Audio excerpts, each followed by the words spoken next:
देखें यहाँ पर मैं अंडरलाइन कर रहा हूँ ट्राइटन X100, ये एक केमिकल कंपाउंड है which has the molecular formula is C34 hydrogen 62 and the oxygen 11।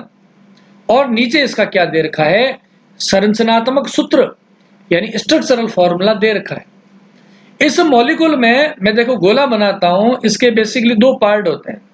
एक तो ये वाला पार्ट हो गया जो मैंने इस गोले में डाल दिया है। ये वाला जो पार्ट है ये पोलर नेचर का है। ये कैसा है, पोलर नेचर का है और ये पानी से अट्रैक्ट होता है, इसलिए इसे हम क्या बोलेंगे, हाइड्रोफिलिक पार्ट बोलते हैं। लेकिन जैसे ही इसी मॉलिक्यूल के दूसरी साइड में देखो, यहां एक और गोला बना देता हूं, ये केवल एलिफेटिक पार्ट है। और ये जो एलिफेटिक पार्ट होता है आप जानते हैं कैसे होते हैं, एलिफेटिक पार्ट होता है नॉन पोलर नेचर का होता है। और आप जानते हैं कि नॉन पोलर जो भी होते हैं वो पानी से दूर भागते हैं। यानी हम ये कह दें कि इसकी नेचर कैसी है, हाइड्रोफोबिक नेचर का होता है। This Triton X100 chemical, a single molecule shows two types of the nature. The half of the part of this molecule shows the hydrophilic nature and half of the part show the hydrophobic nature. Such kind of the molecules are called as amphipathic molecules.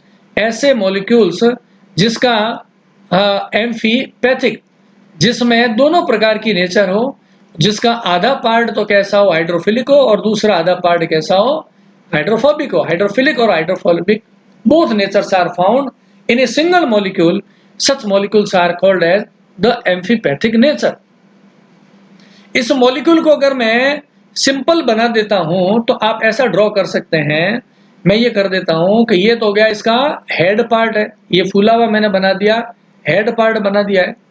और इसके नीचे मैं बना देता हूं एक tell बना दी है मैंने, आइसक्रीम की तरह ये दिखने लग गया।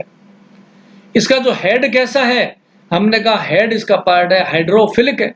ये वाला पार्ट कौन सा है, हाइड्रोफिलिक है। यहाँ पे हाइड्रोफिलिक नेचर का इसका हेड पार्ट है, हाइड्रोफिलिक। और इसकी नीचे की जो पूंछ है वो कैसी है, इसकी पूंछ यानी कि टेल वो है हाइड्रोफोबिक नेचर की है। ऐसा मॉलिक्यूल सेल को डिसरप्ट कैसे करेगा, ध्यान से देखो। यहां पर नीचे इस फिगर में देखो जहां मैंने लिखा है effect of detergent on the integral membrane protein.